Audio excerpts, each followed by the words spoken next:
Welcome everybody here to the Martin Segal Theater Center at the Graduate Center CUNY. My name is Frank Hentschker and I'm the director of the Segal Theater Center. Thank you for coming out on a Monday night in the middle of the holidays, the beginning of the students' break, if I'm not mistaken. I don't know if we checked that really seriously enough when it started, but we have a great evening here with us. We have the great Joseph or Joe Roach with us, so thank you for coming. And we're going to talk tonight about a book that has been reissued by PAJ, the Antitheatrical Prejudice, and we're going to learn a little bit more about this. The Segal Center normally bridges academia and professional theater, international and American theater, but we also do publish with Marvin together, who is also the director of our publication. We are the largest publisher of Arab plays in translation in the world. It's just 12 volumes, but we are in English language, and many, many others. We host 3 academic journals, and of course, I think you know about all the other activities at the Segal Center, the Prelude Festival, the Film Festival, World Voices, and now coming up our Down to Earth Festival, where we are exploring what can happen on the streets and in the parks outside, in the open air, which actually was so talked about also in this book. So thank you all for coming. What a great audience. I know a couple of you. This is a big, big honor for us to have you here. We need good theater, we need good books, but also we need a great audience. So really, thank you for coming out, making it count and work. And thanks to HowlRound. This event is also live streamed. We have been very successful with our live streams. I think in Corona time, over 250,000 people watched our programs. We are the most active center of theater in planet Earth. But it now means whenever we have a discussion, it's online. People will listen to it later while they do their dishes and bike to work or home, so which is fine too. And we will have, I'm sure, people from 10, 15 countries listening also tonight. It's a big honor. So thanks to HowlRound, BJ, and Thea. Thanks to Anna up there. So if you have a cell phone, maybe take it out and double check that it's off or it's silent. What does it say? No, it should be silent. Yeah, not ring. Thank you for doing it. And we're gonna start the evening. Let me just say a few words about Joe. Joseph Roach is the Sterling Professor Emeritus of Theater and Professor Emeritus of English at Yale University. He has chaired the Department of Performing Arts at Washington University in St. Louis, the interdisciplinary PhD in Theater at Northwestern University, and the Department of Performance Studies at NYU. His most recent book is It, 2007, Michigan, a study of charismatic celebrity. It was really in advance of its time. We're also going to talk about it here. Other books and articles include Cities of the Dead, Circumatlantic Performance, Columbia '96, which won the James Russell Lowell Prize from MLA and the Callaway Prize from Bernard Hewitt Award in Theater History.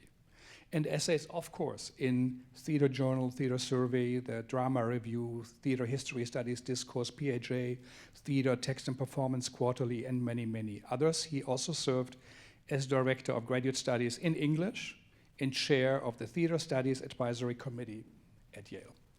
So, welcome, Joe. Thank you, Frank. It's a pleasure to be back here at the Segal Center and to see you here tonight. Thank you all for coming out tonight. I know that there's lots of other things on your minds. Am I being mic'd? You can't hear me? Let me speak up, okay?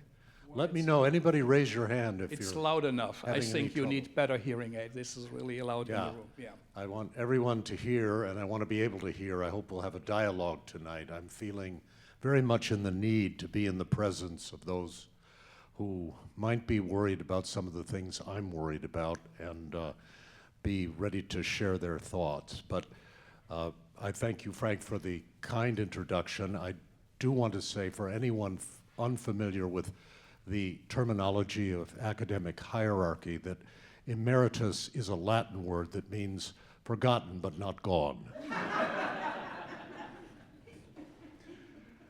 And that gives me a certain perspective on the shape of things. And I'm feeling very valedictory tonight, because tomorrow, the last of my PhD advisees will be defending her dissertation. And that is the last tour of Sarah Bernhardt. This is the last final one. And so it's just great to be in the presence of those who are connected with, interested in, partaking of a PhD in theater. Nothing wrong with PhDs in English, but PhDs in theater are very special, and I can't make that remark without acknowledging the presence of Marvin Carlson, my mentor at Cornell University, and a beacon in the field, as I know you don't need me to say. Thank you for everything, Marvin. It's been a wonderful journey.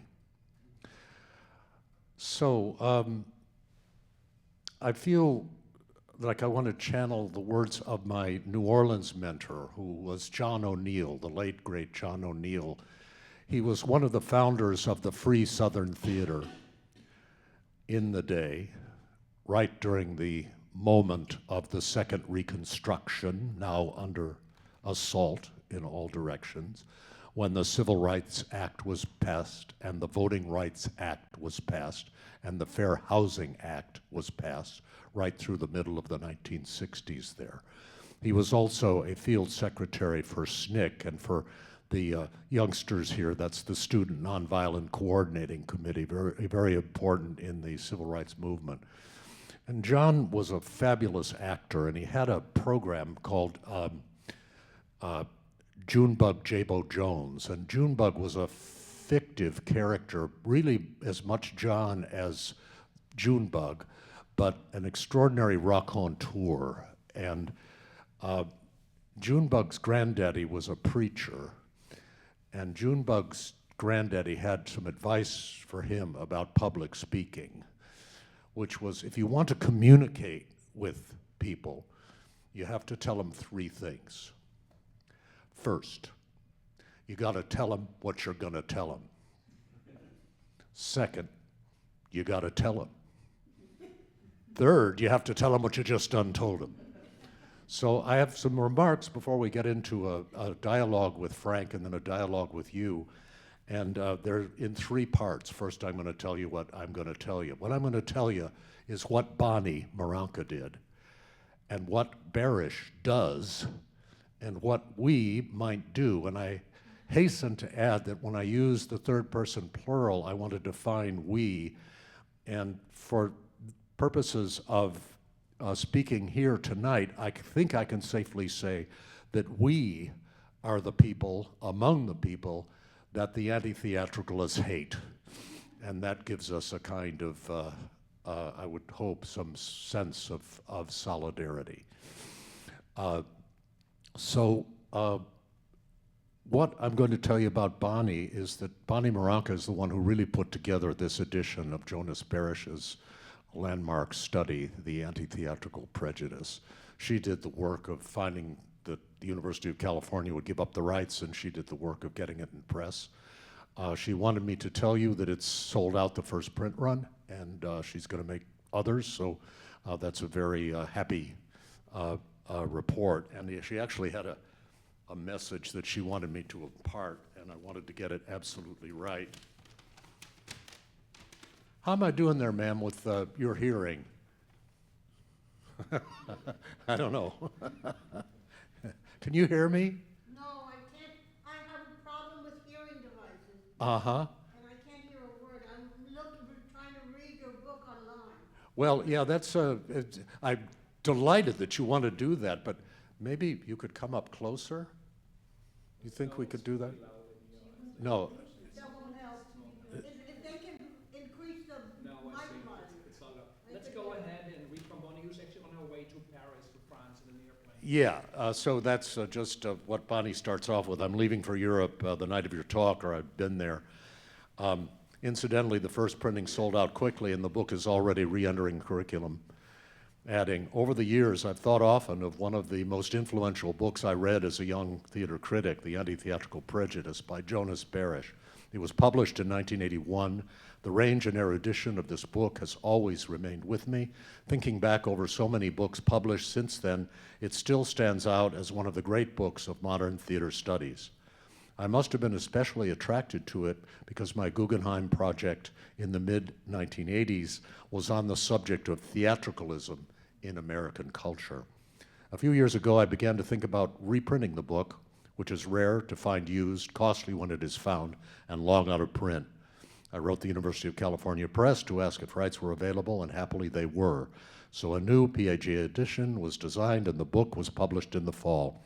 It has been my intention that a new generation of scholars, students, and artists would have access to this great book, which is once again so timely. Thus, Bonnie. So the next thing I want to tell you is what Barish does, in my view.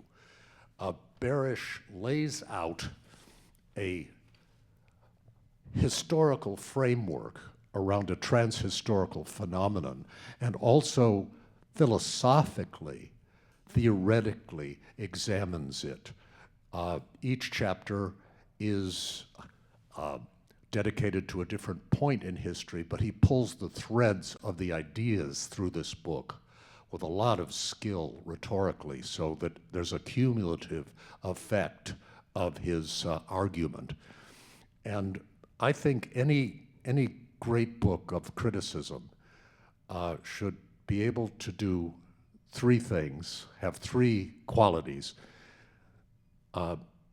It has to have documentation. This is criticism, historical criticism, but other kinds as well.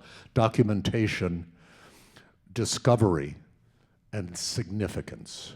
And you can express those as questions. For documentation, it's what happened? Or if you're working on something current, what's happening?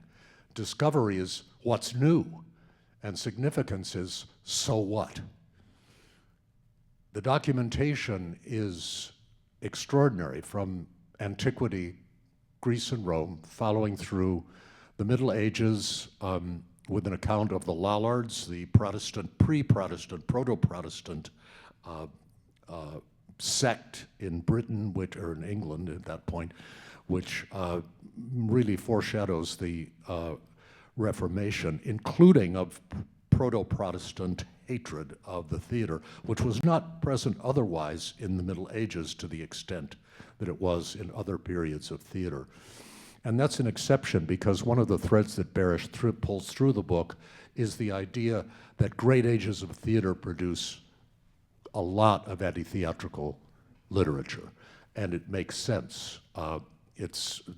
The theater is flourishing, and the people who don't want to see it flourish are likely to speak out against it. The Collier controversy, Jeremy Collier's attack on the stage, a short view of the immorality and profaneness of the English stage, produced 80 pamphlets in reply. Rousseau's letter to D'Alembert produced 400 citations of back and forth, pro-theater, anti-theater. So documentation, what's new, what he was able to show is that theater upsets people because it's ontologically subversive. It raises questions about the unitary nature of being. Everything is double. There's a chair here, and it's a real chair, but if you put it in a theater, it would be a chair trying to be another chair. And that sense of doubleness raises the issue of duplicity and hypocrisy, and it creates a structure of otherness that excites phobic anxieties in those who are likely to be excited to phobic anxiety by something different. And what's new and significant is, I think, this opens up and exposes a whole anatomy of bigotry and prejudice. Prejudice being the executive function of hate. It opens up an anatomy because it shows how when you produce otherness, there's a double bind in the mind of the person who is likely to be ill-disposed toward the hated object. And that is, difference is different, but it also threatens to become sameness. So those who are troubled by the collapse of the unitary nature of being are equally troubled by the otherness that is thereby produced, because it might come back as sameness and pollute the original purity of the founding strand of whatever the person defending that edifice is composed of. So that is something that this book has made available to so many of us who have worked with it and cited it and admired it and taught it.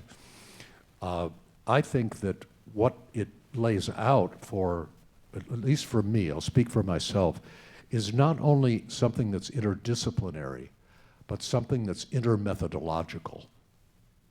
And I think that's the key to the kind of exciting work that is going on now, the work that really thrills me when it crosses my desk, and the work that I would hope we would do more of in the future, especially now. And as I'm saying this, I'm looking right at Jill Lane, and I've got to tell you right now, Blackface Cuba, 1845 to 1895, is spot on in that. Jill's appointed now in Latin American Studies, or the head of Latin American Studies at NYU in the Department of Spanish, and she's shortly to go to Madrid to be the head of NYU Madrid. I'm sorry to see her leaving North America at this point, but I certainly understand the impulse. Yeah. And it's funny, too, this catches me and exposes my age. To me, it was always Franco Spain. There were fascists there. God, how terrible. Very different state of affairs now, I dare say. It has those qualities of intermethodological thinking. And one of the reasons I say that is it looks like one of the great single-volume surveys of theater history that so many of us knew and still know in our graduate programs, starting with Sheldon Chaney in the 1930s. Marvin, is there an earlier single-volume history of theater earlier than Chaney? 1935? Yeah. 3,000 years of theater history. And then the late, great Vera Maury Roberts, a longtime professor at Hunter and here at the Graduate Center, On Stage, a history of the theater. Oscar Brackett, of course, history of the theater.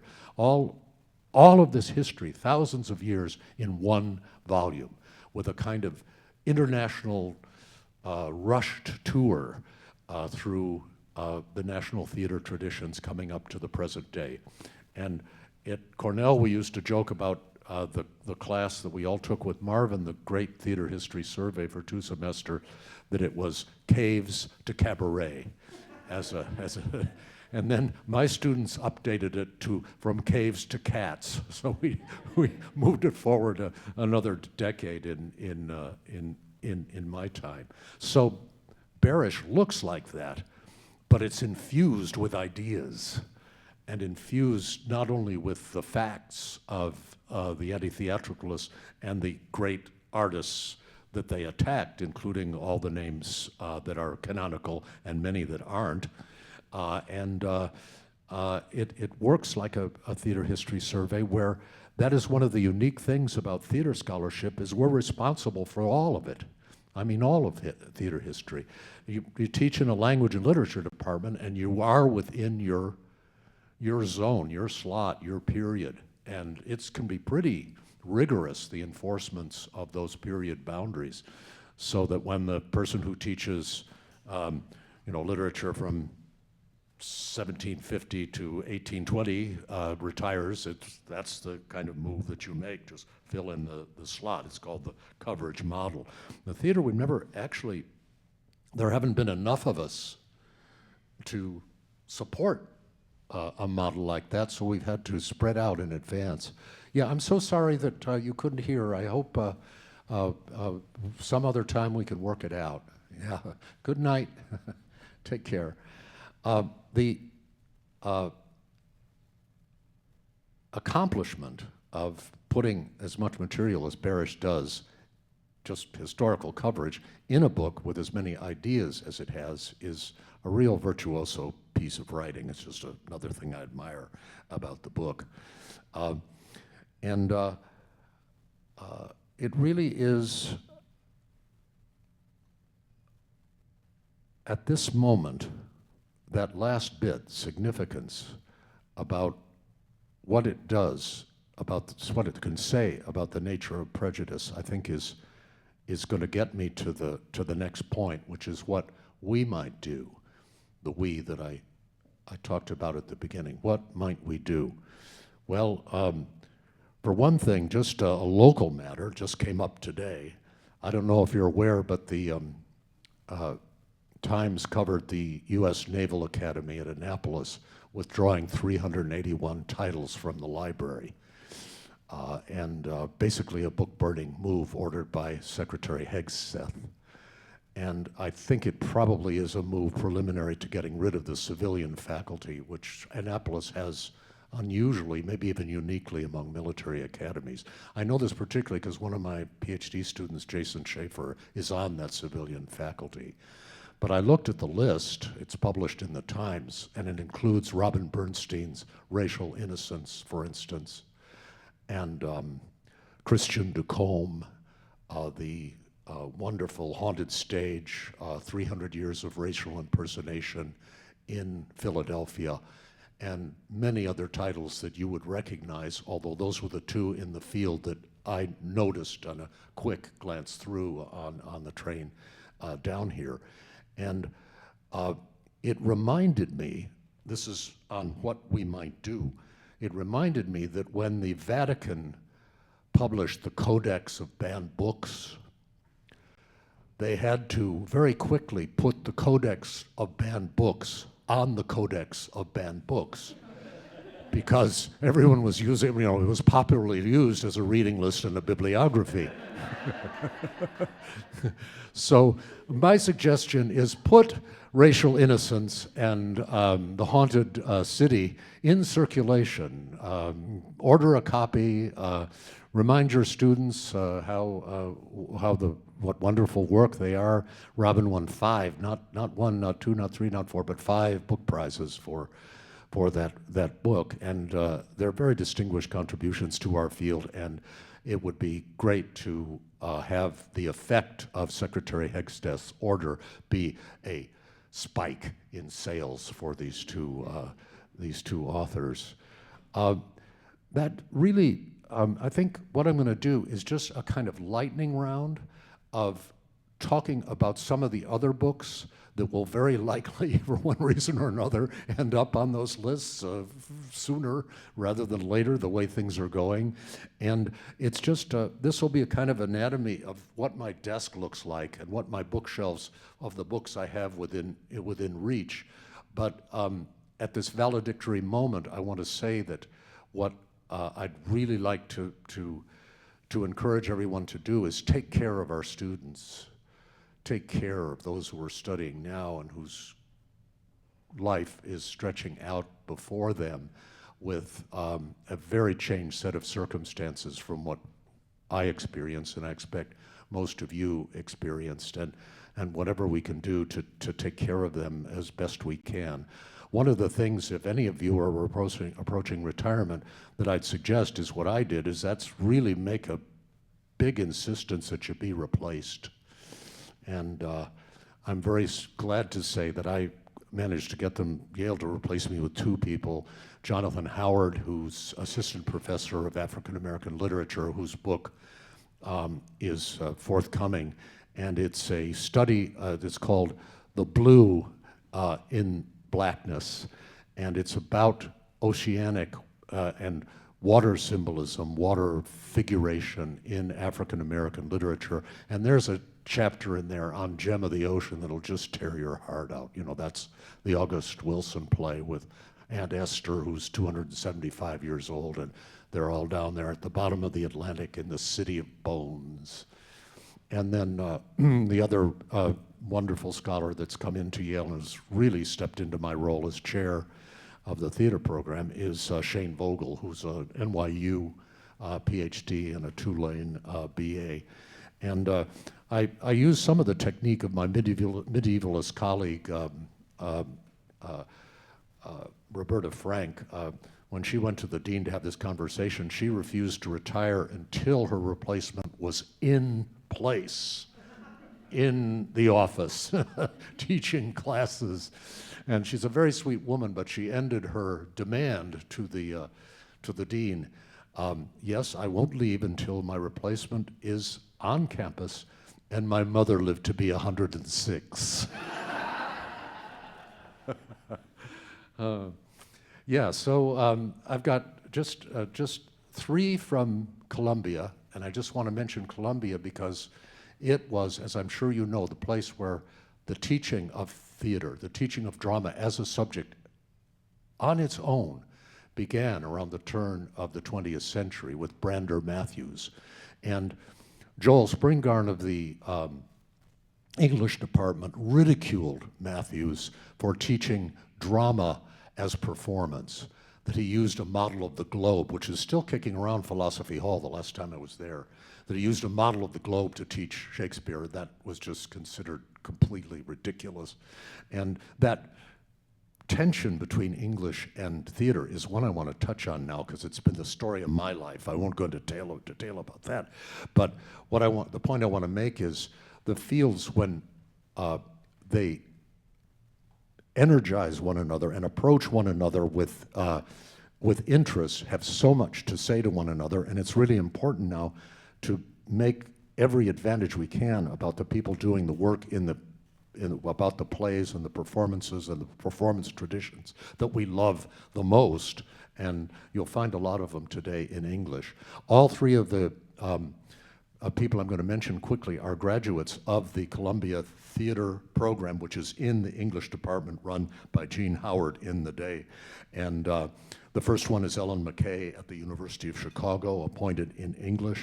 Her book, Persecution, Plague, and there's another one, but it isn't alliterative. It's Persecution, Plague, and something else bad that happens to the theater. And what, pardon? Fire, thank you, Tanya. I'm getting to you in a minute. Tanya Pollard of Brooklyn College. I'm so glad you could be here tonight, Tanya. Yeah, you're on my desk. The point of this book is how resilient theater is. No matter what you do to it, it keeps bouncing back, which is quite thrilling. Laura Engel at Duquesne University in Pittsburgh works on the 18th century theater, and particularly where misogyny intersects with anti-theatricalism. She's written on the materiality of the way actresses created their own memory, projected their celebrity into the future by what they wrote, what they collected, so that they would have an artifactual history. She's really interested in material culture, and that's a great book, but the one that gets her wit is one she did on Jane Austen's period, the Jane Austen period of fashionable accessories, and it's Much Ado About Muffs is the title of that. And then the scholar who is just doing extraordinary work, as Jill knows, because she was on a panel with her last week that I unfortunately couldn't get to see, is Noémie Ndiaye, who's Senegalese and French-speaking, but writes beautifully in English, and also has Spanish, and has written an extraordinary book called Scripts of Blackness about the intersecting characters of color as they're represented in the French 17th century, the Elizabethan Jacobean and 17th century drama in England, and the Siglo de Oro in Spain. She has another catalog from the Newberry Library that documents this field visually, and she has another work coming along that's really quite extraordinary because it's about the way that people of color are configured in the drama across these periods in all these languages to create whiteness. Whiteness, not just as people, but as an ideology, as a default mode of thinking and behavior. I've got 3 from CUNY, again, doing extraordinary work. Miles Greer at Queens College is just published Inkface on Othello, and how the performance of that play and that character in the theater in its entire history produces a discourse around race that is just so vividly animated by studying that character in the various actors who've brought that character to life. And then last but certainly not least is Tanya Pollard, who is with us tonight and just blew my mind with a book on the tragic women in on the Shakespearean stage from the ancient drama, the ancient characters like Hecuba and Medea in the Shakespearean time, in the Shakespearean stage. And I'd never really thought about it. When you think about it, it really is. Those are the plays that they revived. And when Hamlet says, "What's he to Hecuba?" that is evoking an extraordinary configuration. But I just have to tap her current work, which she permitted me, I asked permission before I do something like this. What she's working on now is the actor-playwright relationship and tracking their interrelated lives and the way in which the plays that they wrote and performed as an ensemble, particularly Richard Burbage and Shakespeare, manifest in the most extraordinarily human, revealing way, the way Tanya reads them. For instance, the death of children. I had never known that while he was acting in the tragedies of Shakespeare, Richard Burbage had a total of 8 children, only one of whom survived to adulthood. So, like Shakespeare himself, at the beginning of the stage of his career when he was writing the tragedies, he was dealing personally with this particular and upside down kind of loss where the parents bury their children. And then 3 from Yale, just quickly, my last 3 PhD advisees. Tina Post, whose Deadpan, a study of inexpression in African American culture, which won the Critics Circle National Book Award, is at the University of Chicago. And she takes it from the early slave portraits and portraits of enslaved people like the Agassiz pictures, right up through contemporary performance. And it's an extraordinary book about the, as she calls it, affective withholding, the inverting of the idea that African American culture is hyper-expressive. She points out the instances in which it is just the opposite of that. And in a brilliant late chapter, she studies Buster Keaton, who was a blackface performer as a child and as a young man, and developed his whole act around that, and studied African masks before he created those Hollywood classic films that I'm sure all of you can summon to memory. And then Daniel Bainbridge, whose book is just coming out from NYU Press. It's just in proofs now. It's called Currencies of Cruelty, refining C.L.R. James' refinements of cruelty. And it's about enslavement and enfreakment in the 19th century. The McCoy twins in North Carolina, conjoined twins, also called the two-headed nightingale, who could sing in harmony, began their tours as enslaved girls and grew to womanhood as performers in the circuit of exhibitions that were popular in that time. And in the state of North Carolina, just down the road, Chang and Eng, the Siamese twins, Chinese conjoined twins, who themselves were slave holders and had a plantation in North Carolina. And she's written these 4 lives together and their performances through history with the conjunction of what she calls enfreakment and enslavement. And then finally, Caitlin Hubbard, who's going to defend tomorrow, is writing about changeable scenery and the way it transforms the whole way of imagining location, obvious enough, but she's developed what she calls scenographic reading in the late 17th and 18th century, which is tied into the whole creation of empire and topographical representation of faraway places and faraway people, likely subjects of the expanding empires of Europe. So wish her luck. And so the last part of my talk, which isn't going to take very long, is what I done told you. So I told you what Bonnie did, what Barish does, and what we might do. Thanks. Take it away, Frank. Well, first of all, thank you, Joe. It's good to hear that the theater studies are doing well and that they are alive and that people write and read the books. Who was Jonas Barish? Did you knew him, and what was his? No, I never met him. Professor at University of California, Berkeley, and there in the day when the journal Representations was being developed by Stephen Greenblatt and others of those who became known under the rubric of New Historicism.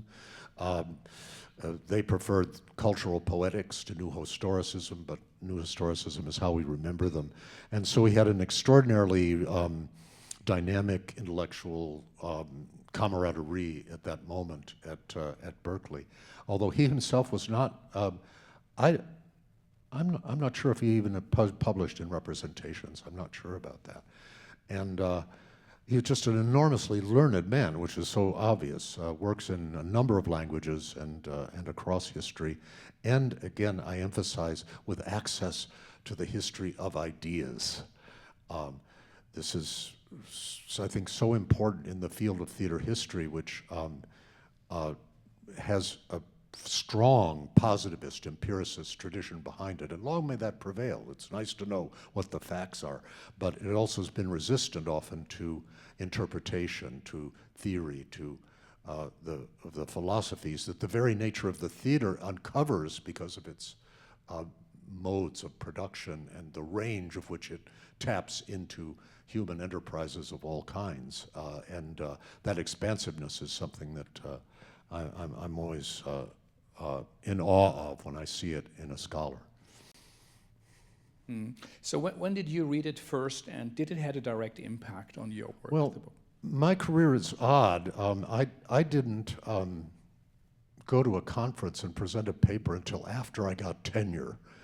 I got tenure as a director at a small liberal arts college for women. Basically, I could put up a decent-looking show without having one of the debutantes amputate a digit in the radial arm saws. Essentially, what my the thing to boast about was, and I didn't do much writing in those early years, and so the book came out in '81. I didn't encounter it until the mid-'80s, just too late to make use of it in The Player's Passion, which is the first book I published. By that point, I'd already gotten to Washington University and was beginning to teach graduate students in the MA program. But it wasn't until I got to Northwestern in 1990 that I really started directing doctoral students. And then I had to re-up my game in terms of committing myself to understanding the literature of the field, the most important that my students would have to know, and not directing so many plays. A priori, when we who study theater or teach theater, direct theater, or act in plays, we think theater is a good thing. It does make a contribution to the civic society. And we claim the Greeks as our ancestors. But how serious do we really have to take that dark shadow of Plato which he cast over our field? Do we really have to think about it, or could you just say, no, it's just a step towards hatred? What are your thoughts on the very beginning of the Antitheatrical Prejudice? Well, Alfred North Whitehead said, all Western philosophy is a series of digressions on Plato. And like all generalizations of that kind, it is tempting to just discard it, but really there's a lot to it. And that structure of a utopic society, the Republic, in which, with regret, Plato banishes artists because of the anti-mimetic prejudice. Not all performance generates the kind of animus that theater does, because other kinds of performance in play, for instance, in sport, which is agonistic, and gambling, which is aleatory. Mimesis is its own breed of cat because it involves imitation. You're creating something else and representing yourself, if you're an actor, putting on a mask. And it goes back to Solon's persecution of Thespis, which was, you're not Dionysus, you're Thespis. Stop that. If this gets into our business, we're in real trouble. So there is a kind of originary moment of anti-theatricalism which is coextensive with the origin of theater itself, or close thereby. And then it plays out. Augustine, of course, is a Platonist and uses that intellectual armature and structure to argue against theater. And as I point out in the foreword to the Antitheatrical Prejudice, yes, every time there's an attack on the theater, it tends to gravitate toward that frightening and disturbing idea that someone is someone else and trying to be and pretend that they're someone else. That creates that structure of otherness that I mentioned. And each of the great when you think of it, there are four great philosophers of anti-theater. It's Plato, Rousseau, Nietzsche, and Augustine in his time. And they all created utopic societies. The Republic, the City of God, Geneva, as Rousseau wanted it, and then the Übermenschen in Nietzsche. And all of them disdained the mask, the hypocrisy, which is the word that Solon used when he rebuked Thespis. Yeah, I think it's... Now, having said that, of course, we're talking about Western theater. It's really, absolutely, I haven't said anything about other theatrical traditions, which Barish doesn't cover, and I know very little about, really. But just to make that note, other cultures in other parts of the world have different ways of proceeding around theater and performance. Yeah, I found it quite interesting how Barish turns Rousseau's argument that theater actually is corrupting man, that theater is anti-natural. That well, we've all been there when that happens. Yeah, and that he says the man, normally, lived in the forest, but then it became a city, and their luxury came into place, and men weren't man anymore. It's, as he pointed out, also anti-feminist in the whole agenda, the anti-theatrical idea, but that he said that men now pretend to play roles in life, in civic life, that they hide behind masks, and that theater shows the falseness, the lies, and that actually humans don't trust each other. They have envy, they have anger, and deep distrust. But he actually then says, well, this is actually what theater does. It demasks it, and that it actually is a tool then towards understanding better. Well, I make this point, I'll reiterate it. It's one of the great things about Barish is when you teach it as a book, it starts arguments. And the letter to D'Alembert was wonderful to teach with the misanthrope of Molière, because of course Rousseau goes off on Molière in the letter to D'Alembert because he ridicules Alceste, who's the truth teller, the transparency zealot. And because Molière makes fun of him, Rousseau takes it personally. It's like he's offended personally that identifying with Alceste that Molière makes fun of him. But what I've found is some of the students think that makes Misanthrope more tragic. An equal number thinks it makes it more funny. And you can really generate a great argument about that, which is the great argument of that play, which is, George Emeritus says, the stroke of a great humorist is worldwide with lights of tragedy in his laughter.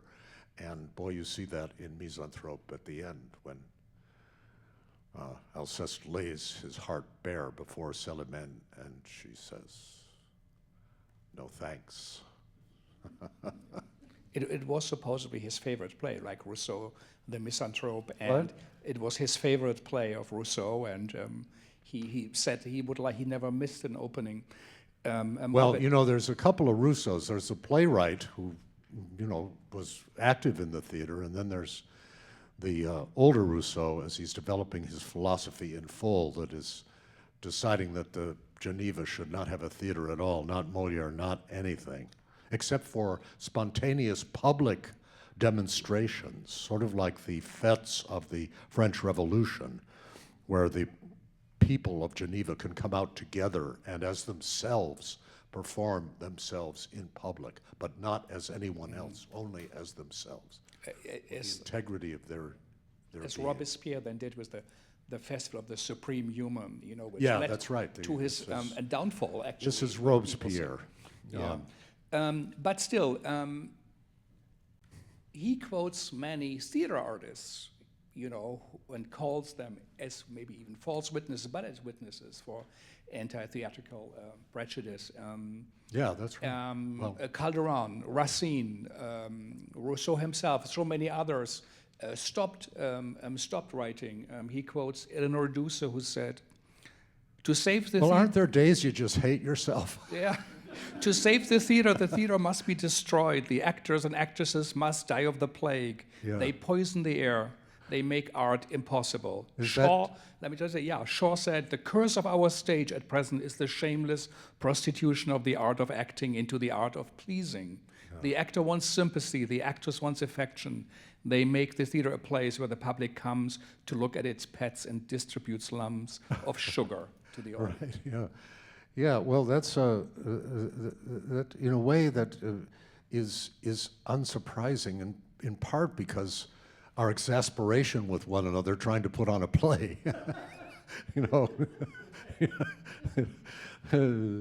it's you're all ready and everyone's there in rehearsal except for one person who didn't get the message. You know, it can be very frustrating, and you can imagine, you can start thinking in utopian, unitary ways of being yourself. If we could just get rid of the actors, if we could create uber marionettes, super puppets, boy, wouldn't that be great? Because they wouldn't forget their lines and flirt inappropriately with the ingenue and do all the things they shouldn't do, but in fact they do. What? As Kleist suggested, but strangely is not represented in the book, the marionette theater. Well, that's true, isn't it? Kleist doesn't make the cut. Yeah, that's which is of course an interesting thing. And Kleist, in his book, in his essay, which is interesting, actually claims that after the downfall, after the closing of Paradise of Eden, that theater might be the little way back into paradise. That there's a little door that's still opened by the gods to come inside, because. They actually, he speaks of the end and the first betrayal of Eden. But of course, you know what? All those theories defer is the fact that the puppet has a marionette master. The puppet has a puppeteer.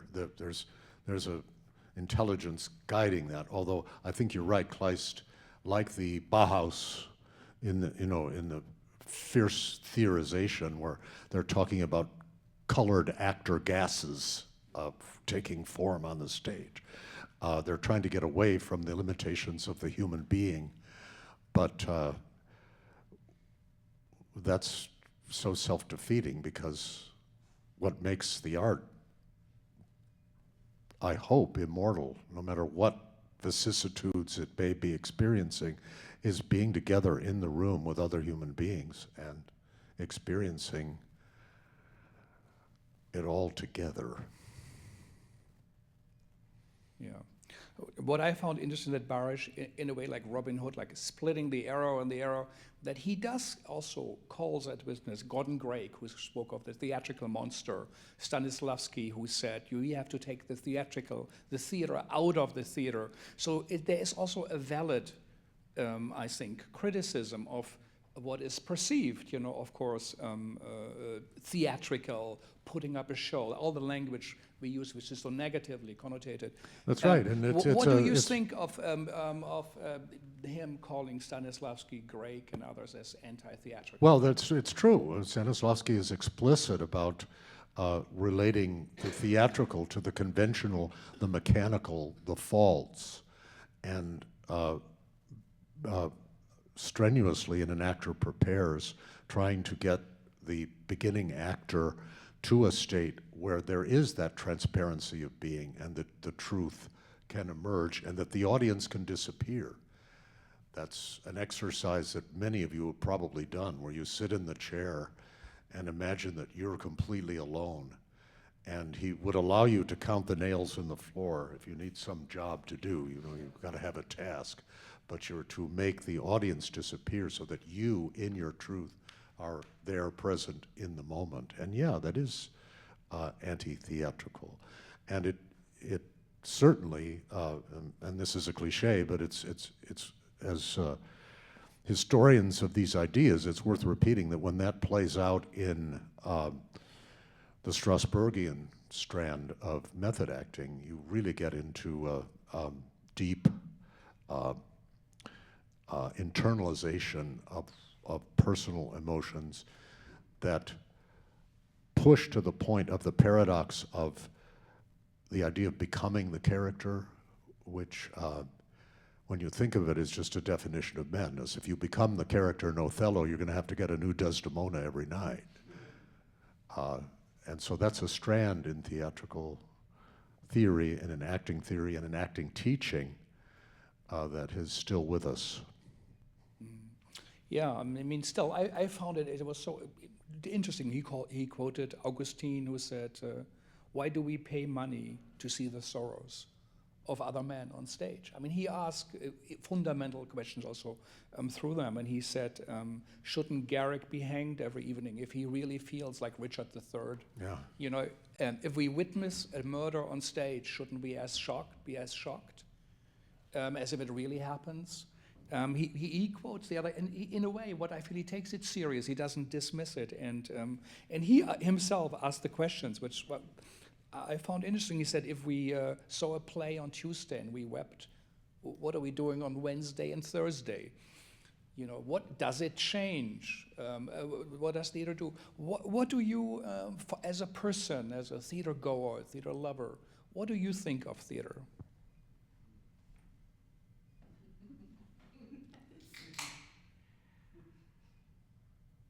In 1949, the New York Police Department had to add extra patrols in Midtown to intercept the middle-aged businessmen walking in shock out of Death of a Salesman. They'd turn up in Central Park. They'd walk into traffic. They saw that play, and it absolutely got to the core of the life and the lie that they were living. And I don't know about Wednesday, but certainly on Tuesday, they were still feeling the after effects of that. And that's the kind of thing that the theater does, I won't say uniquely, but in its own special way of, Miller wrote an essay called The Lure of the Theater. Does anyone know this? It was in Theater Arts magazine right after Death of the Salesman was still running. And he tells the story of a rehearsal where they were going to fire Lee Cobb, who created the role of Willy Loman, because he just wasn't getting it. It wasn't working at all. And Miller was in the back of the theater just doodling and bored and unhappy because his play had a lead that couldn't get the role. And all of a sudden, he heard a voice. He says, sounding in the air up front, a voice I'd never heard before. It was a voice of an actor casting the shadow of a human being that had never existed before on the earth, but existed here in that theater now. Lee Cobb got it. And Miller wrote the essay about the lure of the theater, which is once one has found it, one continues to come seeking it, because with all our fascination for gadgets that can blow the earth to 1,000,000 stars, we are still outside the doorway of which the great answers wait. And to go through that doorway, we need the truly written word, the profoundly felt gesture, and the enduring glamour of the stage.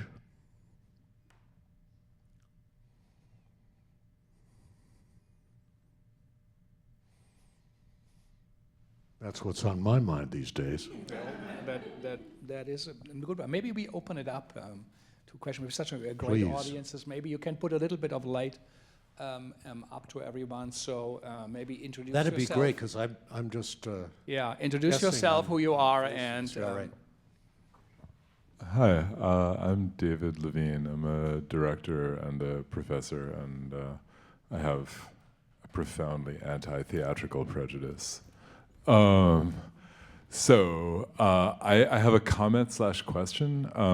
I, paid at some point like 10 years ago, I paid like $75 for an out-of-print copy of Anti-Theatrical Prejudice, which is I think how a lot of people wound up acquiring this book while it was out of print. And it is, it's an extremely important book. It's a necessary book. It's really lucidly written. It is compendious. But I also find it, and always found it, weirdly dutiful and kind of basic in terms of its conceptual apparatus. So it has nothing of the subtlety of Professor Carlson's work, or your work for that matter. It is a methodical tour through the anti-theatrical prejudice, and I think the intellectual apparatus, or the basic explanation, which you sort of summarized, is this kind of very, it's a slightly more Byzantine version of "they hate us for our freedoms," and the sort of self-congratulatory nature of it seems, of a piece with the reason I do have an anti-theatrical prejudice, which is there's just so much cant about it.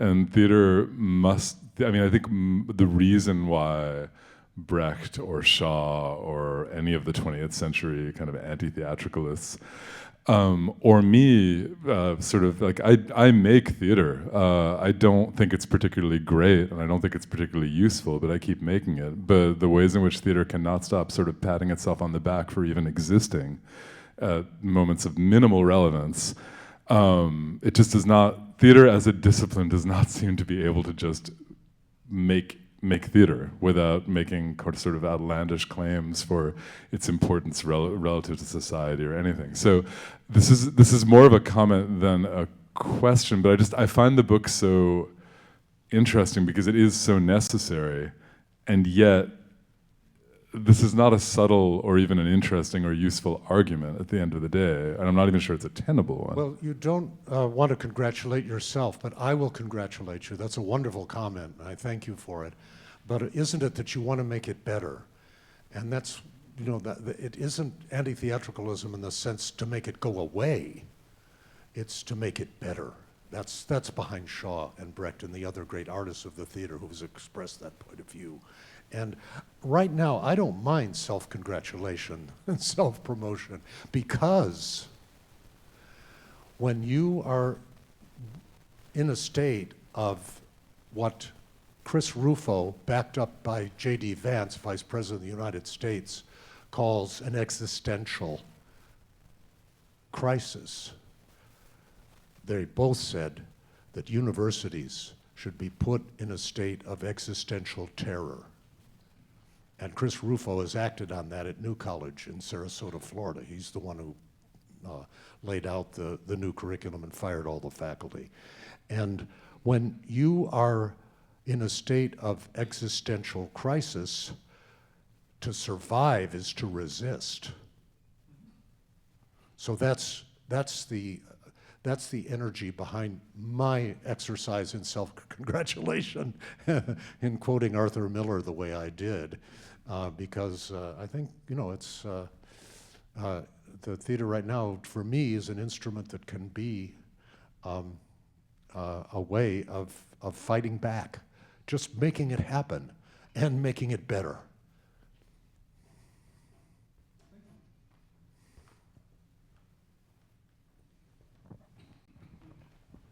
Oh, Erica Lynn, yes. Now, I didn't mention you in CUNY because it's such an obvious one.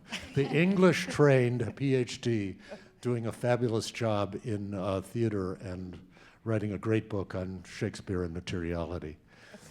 Oh, thank you, Joe. That's very kind of you. Yeah. I am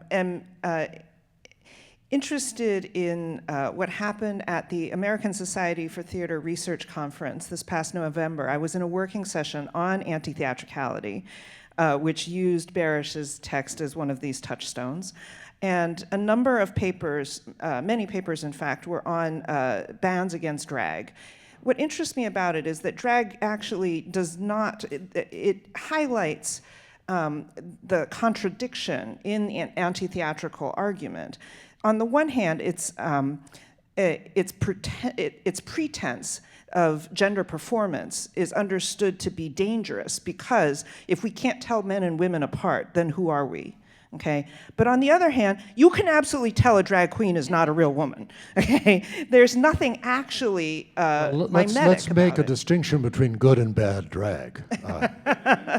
Well, I mean, I think that part of what I'm interested in is that notion of exaggeration, that which is anti-mimetic. Yeah. And I wonder if this speaks to the first comment from David with regard to what is it that we're even doing if we're making theater in this time. That there's, in addition to a form of empathy, there's a form of togetherness in that excess and in that extra. And so I'm just wondering if you have any thoughts about the way in which that which doesn't actually represent the thing, that what drag events offer is in fact an opportunity for everybody to gather and have a kind of empathetic relation or connection, an alternative power center, right? And that this is why the Puritans in the chapter from Barish's book are so against those festive practices that were so legion in that period. And so it's a religious argument, but that religion is actually a form of popular devotion through performance.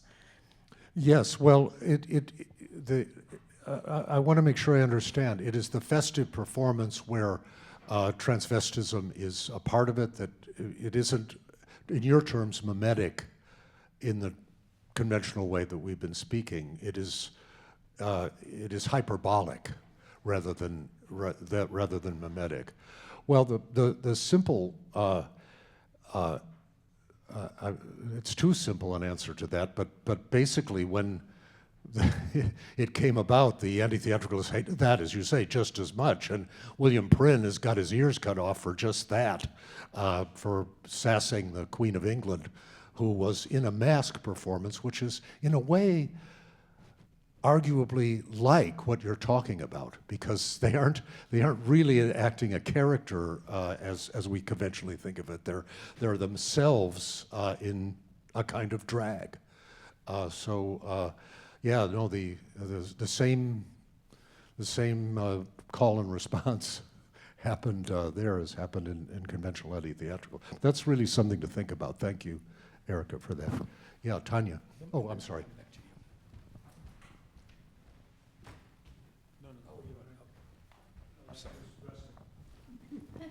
Thank you so much, Joe, for that wonderful talk. And I actually also wanted to come back to this question about what it means to be an anti-theatricalist, because I also read Jonas Barish's book a long time ago and repeatedly, although I don't think I ever shelled out $75 because I was a graduate student and kept borrowing it. But I also actually find some of his responses too glib, and I also identify a little bit as an anti-theatricalist anti-theatricalist, albeit one who loves theater, because I think the criticisms that he describes, Plato making and Stephen Gossin and the early modern writers that I work on, tend to fixate on the idea that theater is dangerous because it triggers passions, it can make us fall in love, it can make us despair, it can make us panic, it can make us exuberant, it can make us irrational.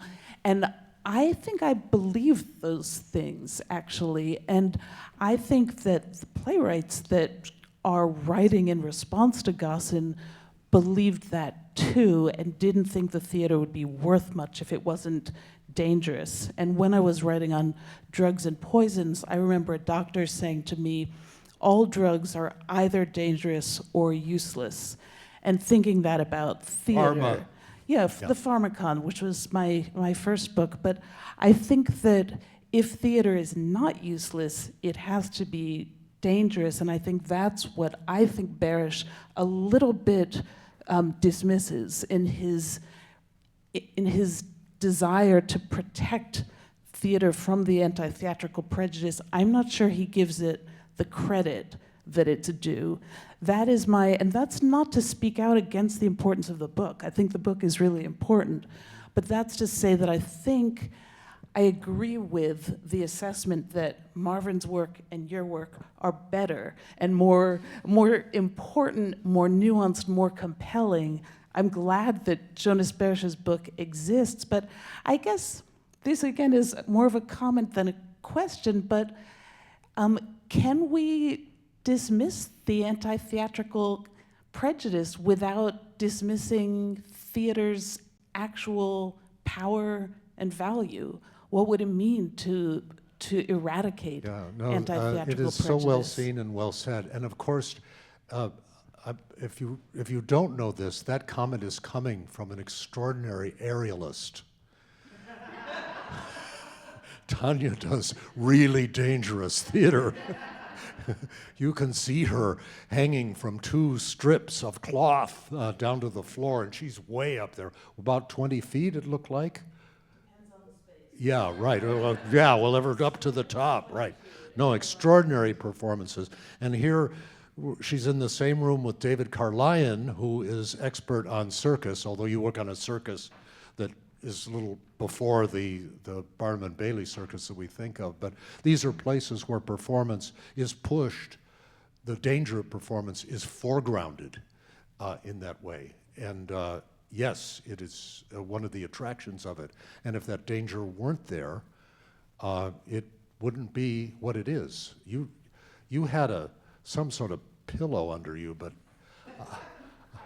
crash mat, thank you. But I wouldn't I wouldn't recommend testing that out. Although I expect from time to time you have. If you've never fallen, well, thank God, don't do it. Okay, yeah. But no, I take your point. Yeah, we want the theater to be dangerous. We want it to press on those nerves. It's pity and fear, after all, and that's a real point. But I can't go along with the idea that Barish is glib. I think he's taking those work very seriously. Yeah. Well, I heard the word glib. Was that you or? Yeah. Right. Yeah. Yeah. Eager to resolve the problems more quickly than is maybe. Mm-hmm. Yeah, and that's particularly true when you have, as Frank really pointed out in his question, which was very delicately put, Augustine is not your average anti-theatricalist. There's wheels within wheels. Joe, I going back again to David's comment about glibness, and would like to point out another glib feature in Barish, which you mentioned briefly, but is something that we ought to always keep in mind. Barish is a critic of his period, as we all are. And you mentioned this, but I think it needs more than a mention, and that is, one could write a very interesting essay on what Barish's anti-theatrical prejudice reveals about Western civilization. And again, you mentioned Of course, he's talking about the Western theater. Why, of course, Joe? Well, of course, because he is writing when he is. He's an English professor. He's an Englishman. Yeah. And God knows I am as guilty as any of being a European-centered critic, although, as you know, I worked very hard in the last 15, 20 years not to be that or to be something else. And it seems to me that an area in which Barish is glib, if you like that, although it's not quite a fair word, it is a way in which many of us, most of us, have been glib, and I hope are moving beyond, and that is to say, he writes about this invariably as though this is the nature of theater. This is what theater is. And of course, anybody who knows about theater or thinks about theater knows that this is a particularly Western problem. Yeah. It's not something you find in the majority of the world's theaters. He even goes so far as to say that it's a gene. He doesn't use that word, but he says there's some biological basis for the. He does. Yeah. He does. Yeah. He really naturalizes it. Again, as well, you go back from Chaney onward, from Brander Matthews onward, we've said, well, you know, of course, the Greeks invented this, and Plato told us how to think about it, and so on and so on. Of course, as though nothing else existed. Well, yep, touche. As always, I'm never going to catch up. Yeah, no, it's absolutely true, and I'm glad I said it first. Hey, Joe, thanks. Hey, David. This is terrific. An idea that hadn't occurred to me before. I've written about the anti-theatrical prejudice based on Barish and how much it infected American theater from the start. I mean, William Dunlap, the father of American theater, was also the father of American anti-theatricality. But there's a tension here. I'm wondering if there's a tension here. Because what I was hearing from you was maybe what I wanted to hear, that theater is being in that space with other people when that weird thing is happening where somebody is different than they are. And that was always how I read it. But I think David and Tanya make a really important point about the danger, that maybe it has to be dangerous. And I'm wondering if there's a tension between those two things, because for me it has, without much thinking about it that way, it's always been the together of it. I mean, I did theater, then the circus, then I moved to New York and became a Shakespearean actor and found that Shakespeare worked better with the circus sensibility, at least my circus sensibility. And so discovering Barish, it was about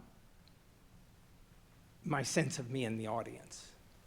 And then learning 19th century theater history about the development of the whole hierarchy of art and entertainment, it became, we are better than we are higher. Well, the circus and your work has really documents this is an example of the anti-theatrical prejudice within the theater hierarchies, where the circus is really low on the hierarchy, despite all the skills and all the just astonishing gifts that have to go into it to even get started. Hello. Yeah, there's someone else here I want to recognize. It's Charles Musser, who's the film historian, and amazing book. It's The Emergence of Cinema, America on Screen to 1907. So the really, before Birth of a Nation, before Griffith, it's really early stuff. And I just, having you here, I wonder if there's something you have to say about this conversation in relation to film history. I just didn't want to let the opportunity go by. I mean, Joe and I have been colleagues at Yale for quite some time, and I think both believe in the importance of students doing creative work as opposed to, you know, the project as opposed to the essay, right? The English, what's done in English versus what's done in theater studies. But Right, and, we and also happen that's to, a place where the anti-theatrical prejudice really exerts itself in the academy.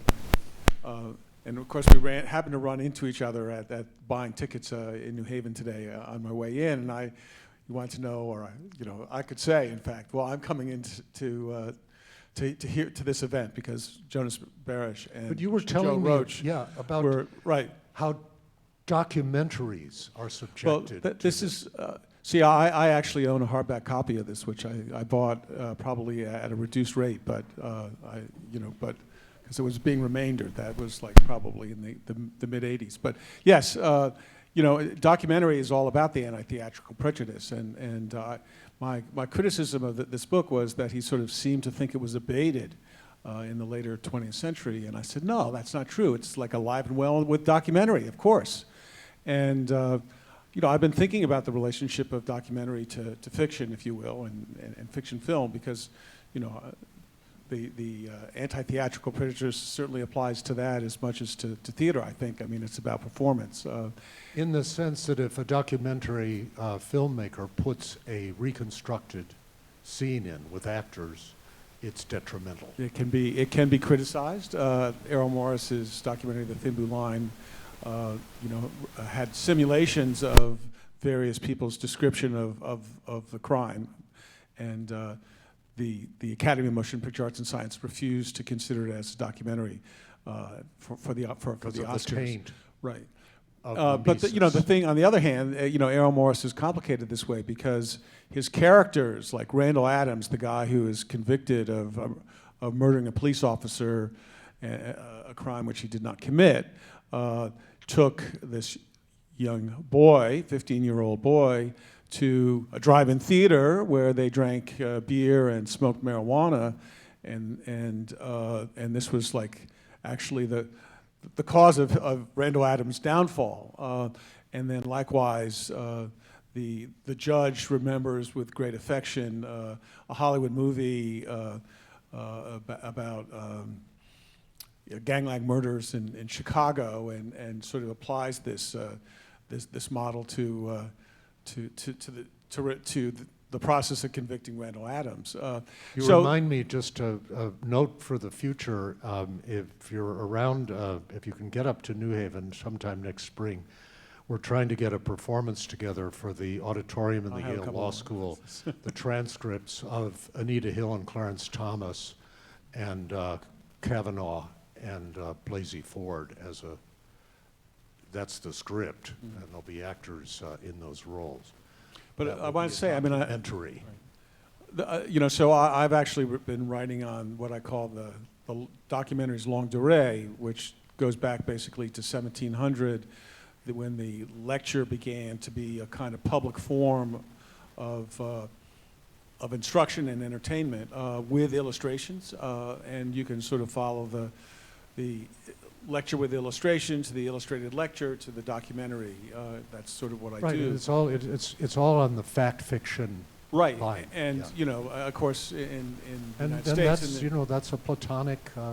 Right. So these two things actually play off each other, you know, historically, and particularly in the United States, right, where you know, the lecture initially is the sermon, and in puritanical discourse, and then you know, the lecture with illustration becomes the other line of this tradition where the same kinds of things play out. Are there any other thoughts or questions? I'd love to hear comments as well as questions.